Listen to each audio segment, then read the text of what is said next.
Saya ucapkan selamat sore, selamat beribadah di dalam nama Tuhan Yesus Kristus. Mari adik-adik sekolah minggu yang berada di rumah, yang mengikuti ibadah online pada sore hari ini, mari kita bangkit berdiri dan kita akan naikkan pujian. Terima kasih Tuhan untuk memulai ibadah kita sore ini. Haleluya.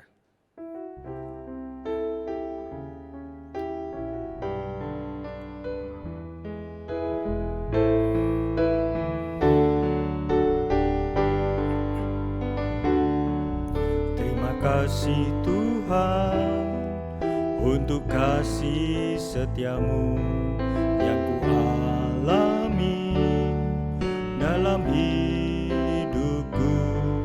Terima kasih Yesus untuk kebaikanmu sepanjang hidupku.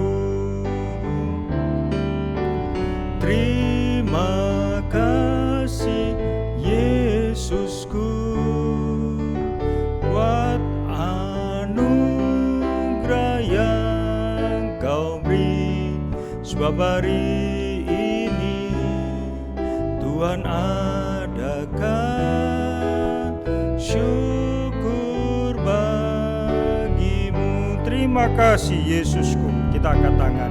Terima kasih Yesusku buat anugerah yang kau beri, sebab hari ini Tuhan adakan syukur bagimu.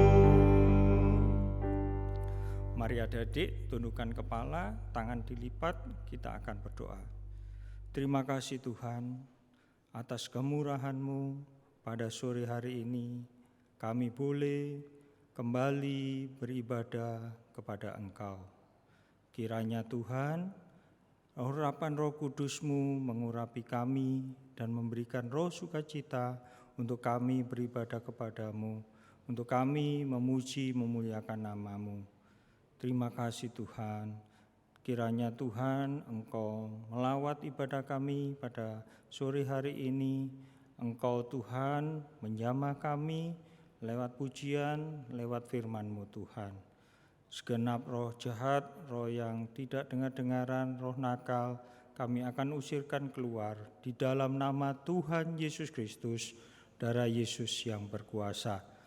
Roh semua yang gelap, roh nakal keluar dari tempat ini. Terima kasih Tuhan, kami serahkan ibadah sore hari ini dari awal, pertengahan hingga akhirnya, Engkau yang berhadirat penuh Tuhan. Di dalam nama Tuhan Yesus Kristus, haleluya, amin. Selamat sore adik-adik, kita kembali akan melanjutkan ibadah kita online dengan pujian Allah itu baik. Tetap bangkit berdiri ya, kita akan menyanyikan ini dengan tepuk tangan.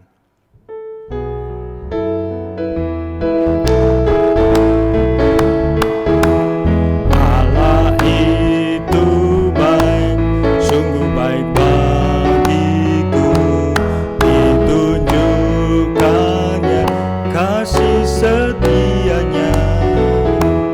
Dia menyediakan yang ku perlukan, menyatakan kebaikan, menyatakan kebaikan, menyatakan kebaikannya padaku. Kembali dari atas, Allah itu baik, Allah itu baik, sungguh baik bagiku, ditunjukkannya kasih setianya. Dia menyediakan jalan terbuka, menyatakan kebaikan, menyatakan kebaikan, menyatakan kebaikannya padaku.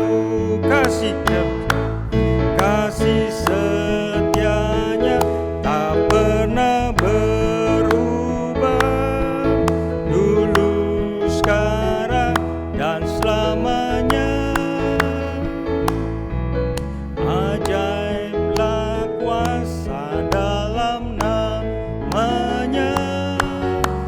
Yesusku luar biasa kasih setianya, kasih setianya tak pernah berubah, dulu, sekarang, dan selamanya. Ajaiblah kuasa dalam namanya, Yesusku luar biasa, Yesusku luar biasa, Yesusku luar biasa. Sekali lagi, Yesusku luar biasa. Puji Tuhan, kita mempunyai Allah yang baik, yang sanggup menyediakan keperluan kita. Dia kasih setianya tidak pernah berubah dulu, sekarang, dan selama-lamanya. Sehingga bila kita berjalan tidak akan sendiri, namun kiri kanan kita selalu ada Tuhan beserta kita. Haleluya, anak-anak, puji Tuhan. Kita sambung pujian kita, kiri kananku ada Tuhan.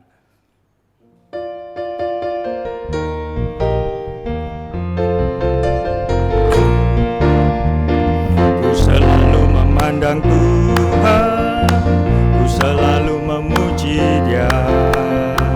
Ku percaya kepada Tuhan dan berpasrah kepadanya. Siang malam mengingat Tuhan, karena Tuhan pelindungku.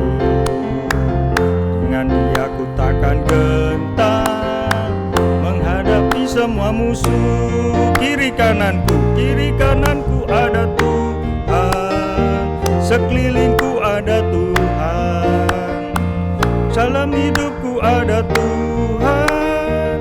Yesus selalu bersamaku. Kiri kananku ada Tuhan, kiri kananku ada Tuhan, sekelilingku ada Tuhan, dalam ada Tuhan. Yesus selalu bersamaku. Kiri kananku ada Tuhan, sekelilingku ada Tuhan, dalam hidupku ada Tuhan. Yesus selalu bersamaku. Puji Tuhan. Adik-adik duduk kembali dan kita akan bacakan pengumuman untuk ibadah online yang akan datang. Sekolah minggu di Surabaya, mohon maaf, ibadah sekolah minggu onsite ya, di Surabaya jam 9.15. Dan untuk ibadah sekolah minggu onsite di Malang jam 10 dan di Medan jam 10.15. Dan untuk yang Jakarta jam 16 atau jam 4 sore.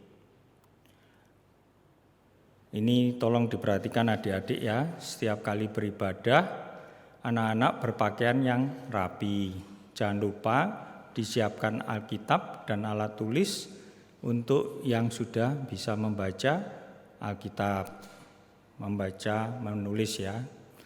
Terus untuk ringkasan firman Tuhan, link YouTube, tugas dan kegiatan sekolah minggu bisa dilihat di Google Classroom dengan kode kelas QZYIYNP. Terus untuk anak-anak yang mengikuti ibadah di gereja bersama orang tua, tolong mengikuti ibadahnya dengan baik dan tertib, tidak lari-lari, berteriak-teriak, dan mengganggu saat ibadah online maupun di gereja. Tolong adik-adik yang menjadi anak yang manis, yang tertib ya. Demikian pengumumannya. Mari kita akan bangkit berdiri, kita akan menyambut firman Tuhan. Kita akan pujikan nyanyian yaitu seperti Samuel kecil.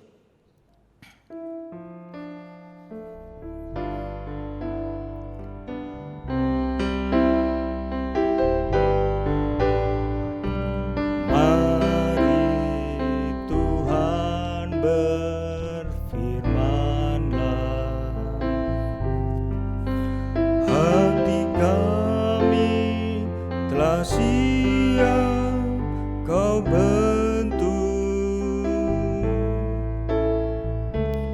Jadikan kami seperti Samuel kecil yang taat dengar-dengaran. Sekali lagi dengan sungguh-sungguh. Mari Tuhan berfirman-Lah, hati kami telah siap Kau bentuk. Jadikan kami seperti Samuel kecil yang taat dengar-dengaran. Sekali lagi, mari Tuhan berfirman-Lah. Mari Tuhan berfirman-Lah. Haleluya. Hati kami telah siap Kau bentuk. Jadikan kami seperti Samuel kecil yang taat dengar-dengaran. Sekali lagi tundukkan kepala, mari kita berdoa. Tuhan Yesus, terima kasih Tuhan, Engkau telah memimpin kami dalam memuji Engkau. Tiba saatnya kami akan mendengarkan firman-Mu. Urapi kami Tuhan, di dalam kami mendengarkan firman-Mu, dan kami boleh menyimpan firman-Mu itu di dalam hati kami. Kiranya Roh Kudus-Mu boleh Tuhan menetap di hati kami, supaya kami beroleh kekuatan untuk melakukan firman-Mu. Terima kasih Tuhan, terima kasih Tuhan. Tolong kami Tuhan, Engkau urapi kami, Engkau urapi guru-guru kami, Engkau urapi hamba-Mu yang akan menyampaikan firman-Mu. Terima kasih Tuhan, terima kasih. Kami serahkan semuanya hanya ke dalam tangan-Mu Tuhan. Di dalam nama Tuhan Yesus Kristus, haleluya, amin.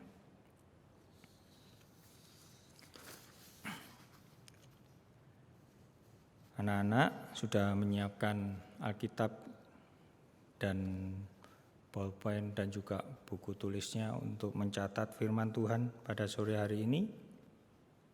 Kalau sudah siap, Om akan menyampaikan firman Tuhan dengan judul Menang dalam Pencobaan bersama Tuhan Yesus. Ini Om ambil dari kitab Matius pasal 4 ayat 1 sampai 11. Nanti bila adik-adik mempunyai waktu bisa dibaca secara keseluruhan dari awal sampai akhir.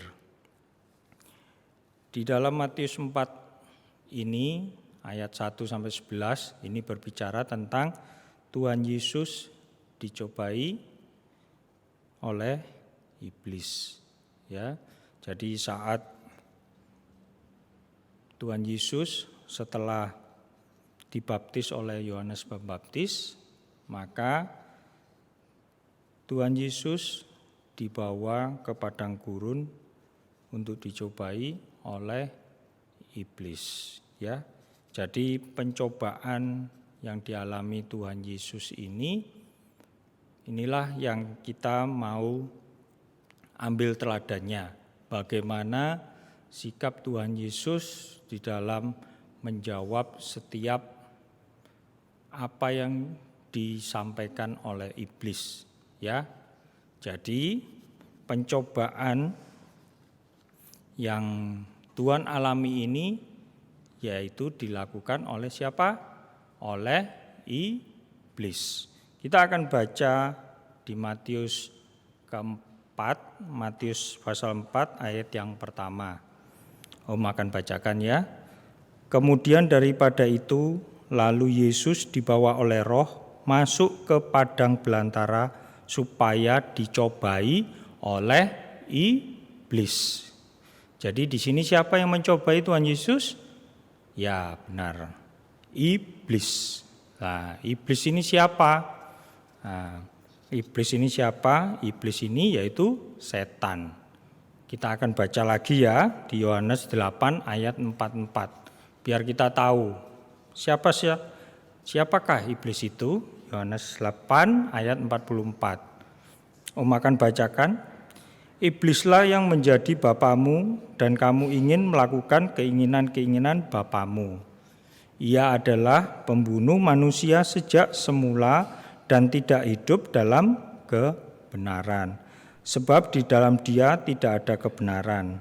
Apabila ia berkata dusta, ia berkata atas kehendaknya sendiri. Sebab ia adalah pendusta dan bapa segala dusta. Nah, ini yang adik-adik harus tahu ya. Kenapa iblis yang mencobai Tuhan Yesus? Yang pertama, karena iblis ini adalah bapaknya pendusta. Ya, dia mengucapkan dusta. Terus yang kedua, dia tidak ada kebenaran di dalam hidupnya. Semuanya adalah salah. Semuanya tidak sesuai dengan kehendak Allah. Tetapi kehendaknya siapa?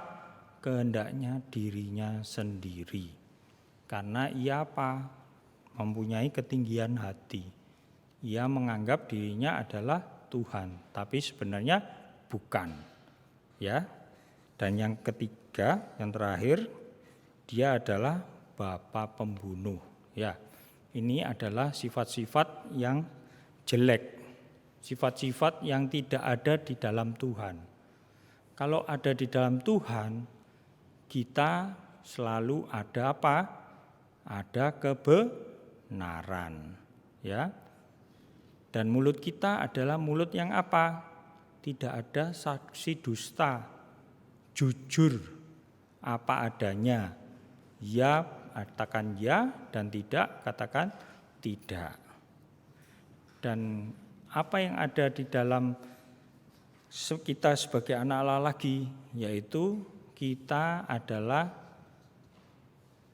sebagai anak Allah melakukan kehendak Allah, kehendak Tuhan, bukan kehendak diri sendiri. Dan yang terakhir, kita harus selalu rendah hati. Ya. Di dalam Matius 4 ayat 1 sampai 11 ini kita akan melihat teladan Tuhan Yesus. Ada 3 kali Tuhan Yesus dicobai. Yaitu yang pertama, Tuhan Yesus dicobai saat Tuhan Yesus dibawa ke padang gurun. Ya, kita akan baca di ayat yang ketiga. Ya. Di sini adalah pencobaan dari iblis, yaitu jika engkau anak Allah, perintahkanlah supaya batu-batu ini menjadi roti. Ya. Ini adalah tantangan dari iblis kepada Tuhan Yesus. Bukan tantangan, yaitu pencobaan. Tuhan Yesus dicobai ya, untuk menjadikan batu-batu menjadi roti. Nah, ini yang iblis itu sebenarnya sudah tahu bahwa Tuhan Yesus itu maha dahsyat dalam segala sesuatu. Dia mampu menciptakan air menjadi anggur. Ya. Tapi di sini iblis adalah mencobai Tuhan untuk batu menjadi roti. Terus jawab Yesus apa? Jawab Yesus yaitu ada tertulis pada ayat yang keempat, ada tertulis manusia hidup bukan dari roti saja, tetapi dari firman yang keluar dari mulut Allah. Nah, ini. Titik beratnya apa? Yang kita bisa menjadi meneladani jawaban dari Tuhan Yesus ini, yaitu apa?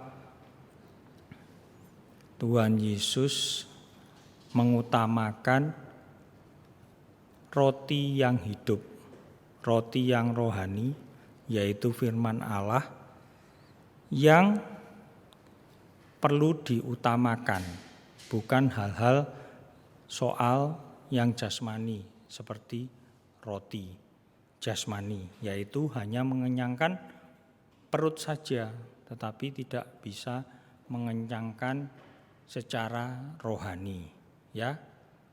Dan adik-adik tahu enggak firman itu siapa? Kalau firman itu harus diutamakan, ya. Om akan bawa dalam ceritanya, yaitu di Yohanes pasal yang pertama ayat 1 dan 14. Om akan bacakan ayat yang pertama. Pada mulanya adalah firman. Firman itu bersama-sama dengan Allah, dan firman itu adalah Allah. Itu pada ayat yang pertama. Jadi apa? Kalau kita mengutamakan firman, berarti apa? Kita mengutamakan Allah. Ya. Kita mengutamakan firman, kita adalah mengutamakan Allah. Jadi firman adalah utama dari segala sesuatu. Dan pada ayat yang ke-14, firman itu telah menjadi manusia dan diam di antara kita, dan kita telah melihat kemuliaannya, yaitu kemuliaan yang diberikan kepadanya sebagai anak tunggal Bapa, penuh kasih karunia dan kebenaran. Nah, kalau ayat 1 menyatakan firman itu adalah Allah, dan di ayat yang ke-14 dikerucutkan lagi, dikhususkan lagi, ternyata apa? Firman itu adalah anak Allah, anak tunggal Bapa yang penuh kasih karunia. Siapa namanya? Ya benar, namanya Tuhan Yesus Kristus. Ya, makanya di pencobaan yang pertama ini kita belajar, ya, kita percaya kepada Tuhan Yesus sebagai firman yang benar, yang harus kita andalkan, kita harus utamakan lebih dari segala sesuatu. Ya, adik-adik mengerti ya, bahwa kita harus mengandalkan firman, mengandalkan Tuhan Yesus dari segala sesuatu. Akhirnya apa? Iblis diam. Iblis tidak berbantahan karena sudah dipatahkan oleh firman dari Tuhan Yesus. Om akan lanjutkan di teladan yang kedua saat ada pencobaan yang kedua, di mana Tuhan Yesus ditarik ke negeri suci di atas bubungan bait Allah pada ayat yang ke-6. Di situ iblis mengatakan, "Jikalau engkau anak Allah, jatuhkanlah diri engkau ke bawah, karena telah tersurat bahwa ia akan berfirman kepada segala malaikatnya dari halmu, maka mereka itu akan menatang engkau di tangannya supaya jangan terantuk kakimu pada batu." Dan jawab Tuhan Yesus apa? Ada pula tertulis, "Janganlah engkau mencobai Tuhan Allahmu." Ya. Jadi di sini apa teladannya? Teladannya yaitu Tuhan Yesus adalah anak Allah yang mempunyai kekuatan yang maha kuasa, ya, yang mempunyai kekuatan yang maha kuasa dan tetap rendah hati, tidak menunjukkan kekuasaan untuk hal yang tidak perlu, ya. Itulah yang kita harus teladankan. Dan di sini Om akan bawa untuk dibaca di pasal Di 2 Timotius 1, 2 Timotius pasal 1 ayat yang ke-10. Di sini disampaikan, dan yang sekarang dinyatakan oleh kedatangan Juru Selamat kita Yesus Kristus, yang oleh Injil telah mematahkan kuasa maut dan mendatangkan hidup yang tidak dapat binasa. Nah, ini artinya apa? Tuhan Yesus aja sudah mematahkan semua kuasa-kuasa. Kuasa yang terakhir adalah maut. Maut sendiri sudah dipatahkan. Lah kok iblis ini nyuruh-nyuruh Tuhan Yesus untuk menjatuhkan dirinya dari hubungan bait Allah. Ini adalah sesuatu yang tidak perlu. Namun karya yang terbesar dari Tuhan Yesus yang boleh menyatakan kuasanya yang tertinggi, yaitu mengalahkan maut, yaitu apa? Tuhan Yesus rela mati untuk kita yang berdosa ini untuk diselamatkan. Lah inilah karya yang terbesar, ya, yang tidak semua bisa menyamai kuasa ini, ya. Tuhan Yesus mati dan bangkit di hari yang ketiga. Inilah kuasa kebangkitan yang boleh kita terima untuk apa? Untuk melepaskan kita dari dosa, dari ikatan dosa, dari ikatan yang membawa suatu kematian yang kekal. Ya. Jadi Tuhan Yesus mampu mematahkan kuasa maut, dan Ia menjanjikan kita, umatnya yang percaya kepada Dia, untuk diselamatkan dan mendapat hidup yang kekal. Disinilah Tuhan Yesus boleh mematahkan pencobaan yang kedua dari iblis, ya. Dan pencobaan yang terakhir, ya, pencobaan yang terakhir ini iblis membawa ke atas gunung yang tinggi pada ayat 9, ya, dibaca. Ayat 9, semua itu akan kuberikan kepadamu jika engkau sujud menyembah aku. Lah ini iblis ini tidak tahu posisinya. Siapakah yang tertinggi antara iblis dan Tuhan Yesus? Di mana Tuhan Yesus adalah anak Allah, ya, yang mempunyai kuasa penuh, dan iblis adalah malaikat yang jatuh. Jadi sebenarnya tidak bisa dibandingkan, ya, antara Allah dan iblis. Allah selalu mempunyai kuasa yang tertinggi, ya. Masa Tuhan Yesus disuruh menyembah iblis yang bukan siapa-siapa? Nah, ini jawab Tuhan Yesus, ya. Enyalah iblis, sebab ada tertulis, engkau harus menyembah Tuhan Allahmu dan hanya kepada Dia sajalah engkau berbakti. Nah, ini firman-Nya tepat, ya. Bagaimana Tuhan Yesus menyampaikan bahwa hanya Allah-lah yang patut disembah, hanya Tuhanlah yang patut disembah, dan kita boleh berbakti kepadanya untuk memuji dan memuliakan namanya. Di sanalah saat kita menyembah Tuhan, kita beroleh apa? Kita beroleh kasih yang sempurna dari Allah Bapa. Ya, di saat kita menyembah. Dan di saat menyembah itu apa yang terjadi? Kita boleh apa? Menanggalkan daging kita. Ya, kita sedikit demi sedikit menanggalkan kehendak daging kita untuk mengutamakan kehendak Allah, ya. Di sanalah saat menyembah kita boleh merasakan kasih Allah yang besar.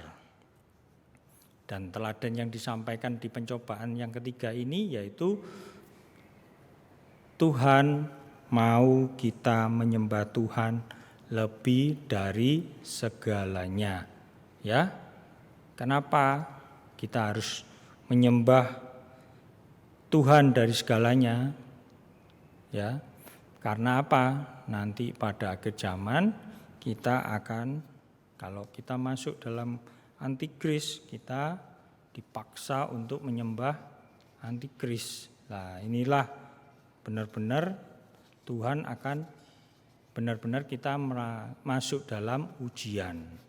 Ya, lebih baik kalau sampaikan lebih baik menyembah Tuhan sekarang, kita akan dilalukan dari penderitaan untuk menyembah antikris ya bersama-sama Tuhan ke padang belantara daripada kita alami sengsara saat menghadapi antikris. Kita akan baca ayatnya sebagai pendukung bahwa kita harus menyembah Tuhan dari segalanya. Kita akan bacakan Yohanes 4 ayat 23. Akan bacakan, tetapi saatnya akan datang dan sudah tiba sekarang bahwa penyembah-penyembah benar akan menyembah Bapa dalam roh dan kebenaran. Sebab Bapa menghendaki penyembah demikian. Nah ini Allah Bapa menghendaki kita apa? Menyembah Tuhan dalam roh dan kebenaran. Di mana kalau kita menyembah Tuhan ada urapan Roh Kudus, ya. Dan di dalam menyembah Tuhan juga ada kebenaran. Kita disucikan oleh firman Tuhan. Ya. Inilah pentingnya bagaimana kita harus bersekutu, kita harus tergembala di kandang penggembalaan, ya, di mana kalau kita bertekun di dalam kandang penggembalaan, kita ada penyucian, ya. Di dalam kandang penggembalaan kita harus bertekun dalam 3 macam ibadah pokok, yaitu apa? Yang pertama ibadah raya, yaitu kita boleh disucikan oleh Allah Roh Kudus. Dan selanjutnya kalau kita bertekun dalam ibadah pendalaman Alkitab dan perjamuan suci, kita disucikan oleh Anak Allah. Dan yang terakhir, kalau kita bertekun di dalam ibadah doa penyembahan, kita memperoleh penyucian dari Allah Bapa dan kita boleh merasakan kasih yang besar dari Allah Bapa. Disinilah kita alami apa?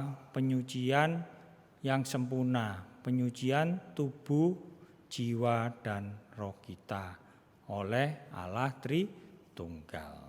Ya, adik-adik mau menjadi penyembah-penyembah yang benar dan di dalam urapan Roh Kudus? Haleluya, puji Tuhan. Dan akan lanjutkan firman-Nya di Wahyu 15 ayat yang keempat. Siapakah yang tidak takut ya Tuhan dan yang tidak memuliakan nama-Mu? Sebab Engkau saja yang kudus, karena semua bangsa akan datang sujud menyembah Engkau, sebab telah nyata kebenaran segala penghakiman-Mu. Ya, nantinya pada akhir zaman apa yang terjadi? Semua bangsa akan datang dan sujud menyembah Tuhan. Ya, inilah yang akan terjadi, bahwa pemuncakan pengikutan kita kepada Tuhan Yesus yaitu apa? Kita boleh datang dan sujud menyembah Tuhan. Jangan kalah sama yang lain-lain, tetapi kita harus meningkatkan kedewasaan rohani kita untuk datang menyembah Tuhan. Nah, itu. Nah, akan lanjutkan ya. Ternyata pencobaan ini bukan dialami Tuhan Yesus saja, tetapi pencobaan ini juga kita alami ya. Ini ada firman-Nya. Kita akan melihat bagaimana kalau manusia itu mengalami pencobaan. Kita akan baca di Yakobus 1 ayat 13 sampai 15. Yakobus 1 ayat 13 sampai 15. Bunyinya, apabila seorang dicobai, janganlah ia berkata, pencobaan ini datang dari Allah. Sebab Allah tidak dapat dicobai oleh yang jahat, dan ia sendiri tidak mencobai siapapun. Tetapi tiap-tiap orang dicobai oleh keinginannya sendiri, karena ia diseret dan dipikat olehnya. Dan apabila keinginan itu telah dibuai, ia melahirkan dosa. Dan apabila dosa itu sudah matang, ia melahirkan maut. Ya, di sini ya kita tahu ya apa yang terjadi kalau saat kita dicobai. Nah, yang kita tahu pasti ya, seperti di awal tadi, pencobaan bukan dari Allah, tetapi yang mencobai itu yaitu iblis. Nah, di sini dikatakan juga pencobaan itu datangnya dari keinginan kita sendiri. Ya. Keinginan itu kalau keinginan sendiri seperti keinginannya siapa? Tadi di Yohanes 8 ayat 44. Nah, ya, keinginan sendiri yaitu keinginannya seperti bapak iblis, ya. Nah, bapak iblis itu dengan keinginannya sendiri. Jadi, kalau kita masih tetap melakukan kehendak sendiri, maka kita masih berada di bawah kendali iblis, ya. Bapak pendusta, bapak pembunuh, bapak yang tidak ada dalam kebenaran, ya. Kalau ini tetap kita lakukan, kita jalani, berarti kita berada dalam hidup yang binasa. Kenapa? Nah, ini bahwa keinginan itu akan dibuahi dan menjadi dosa. Dan dosa itu akan matang dan ia akan melahirkan maut. Ya, terakhirnya adalah maut, kematian. Kematian yang pertama dan kematian yang kedua, binasa sampai selama-lamanya. Nah, inilah kalau manusia dicobai, kalau masih tetap mengutamakan keinginannya sendiri. Tapi kalau mengutamakan keinginan Allah, maka saat dicobai pasti kita akan menang bersama Tuhan Yesus. Karena apa? Di dalam Tuhan Yesus ada kebenaran yang akan mematahkan keinginan-keinginan sendiri, keinginan-keinginan dari iblis, ya. Nah, ini kalau Tuhan Yesus dicobai, nah ini ada ayatnya ya yang menguatkan kita di Ibrani 2 ayat 18 dan Ibrani 4 ayat 15. Om akan bacakan. Sebab oleh karena ia sendiri telah menderita karena pencobaan, maka ia dapat menolong mereka yang dicobai. Jadi apa artinya? Saat kita dicobai, saat kita diiming-imingi oleh iblis untuk mencoba sesuatu yang kurang berkenan, maka di sanalah kita tahu kita harus apa? Kita harus berserah diri kepada Tuhan Yesus yang sudah melewati pencobaan-pencobaan dari iblis. Di sanalah kita bisa menang terhadap pencobaan-pencobaan yang diluncurkan oleh iblis itu. Ya, kuncinya satu, kalau mau menang kita sebagai manusia saat dicobai yaitu apa? Satu, berserah kepada Tuhan Yesus, berserah kepada kehendaknya, ya.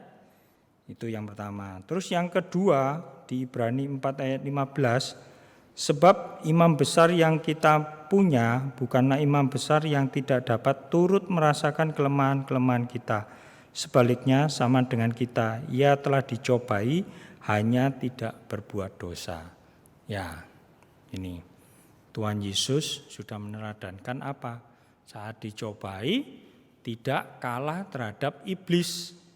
maka juga kita sebagai anak-anaknya, yaitu tidak mau kalah. Nah, saat pencobaan datang, yaitu apa? Yang tadi sudah berserah kepada Tuhan Yesus, berarti yang kedua ini apa? Tetap teguh hati terhadap firman Tuhan. Apapun yang dilancarkan iblis, kemungkinan dibolak-balik atau iblis berdusta kepada kita sehingga kita menuruti keinginan-keinginan kita. Nah, itulah di saat itu kalau saat dicobai, kita harus berserah, berpegang teguh pada firman dalam kebenaran, maka di sanalah kita menang bersama Tuhan. Ya. Dan yang terakhir yaitu di mana janji Tuhan bagi kita saat menghadapi pencobaan, yaitu apa? Kita akan baca di 1 Korintus 10 ayat 13.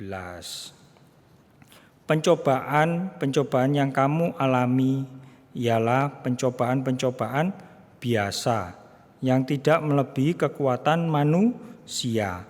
Sebab Allah setia dan karena itu Ia tidak akan membiarkan kamu dicobai melampaui kekuatanmu. Pada waktu kamu dicobai, Ia akan memberikan kepadamu jalan keluar, sehingga kamu dapat menanggungnya. Ya, perlu diingat adik-adik ya, ketika kita dicobai, cobaan itu tidak akan melebihi kekuatan kita sebagai manusia. Dan disitulah Tuhan menyertai kita, ya. Tuhan yang setia akan memampukan kita melewati pencobaan tersebut dengan kekuatan yang kita punyai, ya, kekuatan yang kita sebagai manusia biasa, lemah, tak berdaya, ya. Kita hanya apa yang tadi Om sampaikan, hanya berserah, berseru kepada Tuhan. Di sanalah apa? Tuhan yang akan memberi kekuatan. Tuhan yang akan memberi jalan keluar di dalam setiap pencobaan tersebut. Tuhan akan memberikan apa lagi? Yaitu firman-Nya supaya kita tetap pegang teguh terhadap setiap firman yang diberikan. Sehingga apa? Kita boleh menang bersama Tuhan Yesus di dalam setiap pencobaan yang kita alami. Terpuji nama Tuhan. Inilah firman Tuhan sore hari ini. Kiranya adik-adik boleh mengerti dan boleh membaca firman ini pelan-pelan di rumah supaya boleh lebih mengerti dan boleh tertanam di dalam hati. Kiranya Roh Kudus yang akan memberikan kekuatan dan pengurapannya. Mari adik-adik tundukkan kepala, kita akan tutup ibadah sekolah minggu kita pada sore hari ini. Tundukkan kepala. Di dalam nama Tuhan Yesus Kristus, kami mengucapkan syukur atas setiap firman yang Kau berikan pada sore hari ini Tuhan. Kiranya firman yang boleh kami dengarkan ini Tuhan, boleh kami simpan di dalam hati, dan firman itu tetap teguh ada di dalam hati kami. Dan Engkau memberikan urapan-Mu ya Tuhan kepada adik-adik kami, supaya firman yang sempat didengarkan Tuhan, boleh bertumbuh dan berbuah lebat Tuhan. Dan boleh setiap firman yang didengarkan, boleh Engkau urapi Tuhan, dan kami adik-adik-Mu dan kami sekalian boleh melakukan setiap firman-Mu. Terima kasih Tuhan, terima kasih. Semuanya adalah oleh karena kasih kemurahan-Mu. Engkau berkati adik-adik semua Tuhan, beserta orang tuanya, baik yang rohani maupun jasmani Tuhan, kiranya boleh lebih dekat kepadamu. Semua berkat-Mu itu boleh membawa kami lebih dekat kepadamu, dan kami boleh memuliakan nama-Mu. Dan kami boleh Engkau jadikan saksi-Mu Tuhan, untuk boleh semuanya mengenal kasih-Mu lebih lagi Tuhan. Engkau berkati juga guru-guru sekolah minggu Tuhan. Engkau berkati Opawi sebagai gembala kami tempat ini Tuhan dan beribadah. Untuk Engkau berikan Tuhan kekuatan kesehatan dalam mengembalakan kami. Terima kasih Tuhan, terima kasih. Kami serahkan semuanya, hidup kami, tubuh, jiwa, dan roh kami sepanjang minggu ini Tuhan, di dalam tangan-Mu. Engkau yang memimpin kami, menopang kami.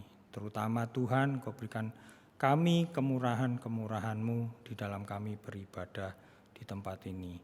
Dan juga kami berdoa untuk adik-adik kami yang sakit, Engkau jamah, Engkau sembuhkan Tuhan. Untuk yang bergumul dalam pencobaan, ujian, Engkau juga berikan kekuatan dan berikan jalan keluar. Dan bagi adik-adik yang menghadapi ujian juga Engkau berikan hikmat-Mu Tuhan, kiranya boleh jujur di dalam setiap mengerjakan ujian tersebut Tuhan. Terima kasih Tuhan, terima kasih. Kembalikan kami minggu depan untuk kami boleh beribadah kembali di tempat ini. Terima kasih Tuhan, terima kasih. Hanya di dalam nama Tuhan Yesus Kristus kami ucapkan syukur kami. Haleluya. Amin. Selamat sore. Selamat bertemu kembali di ibadah selanjutnya. Terima kasih.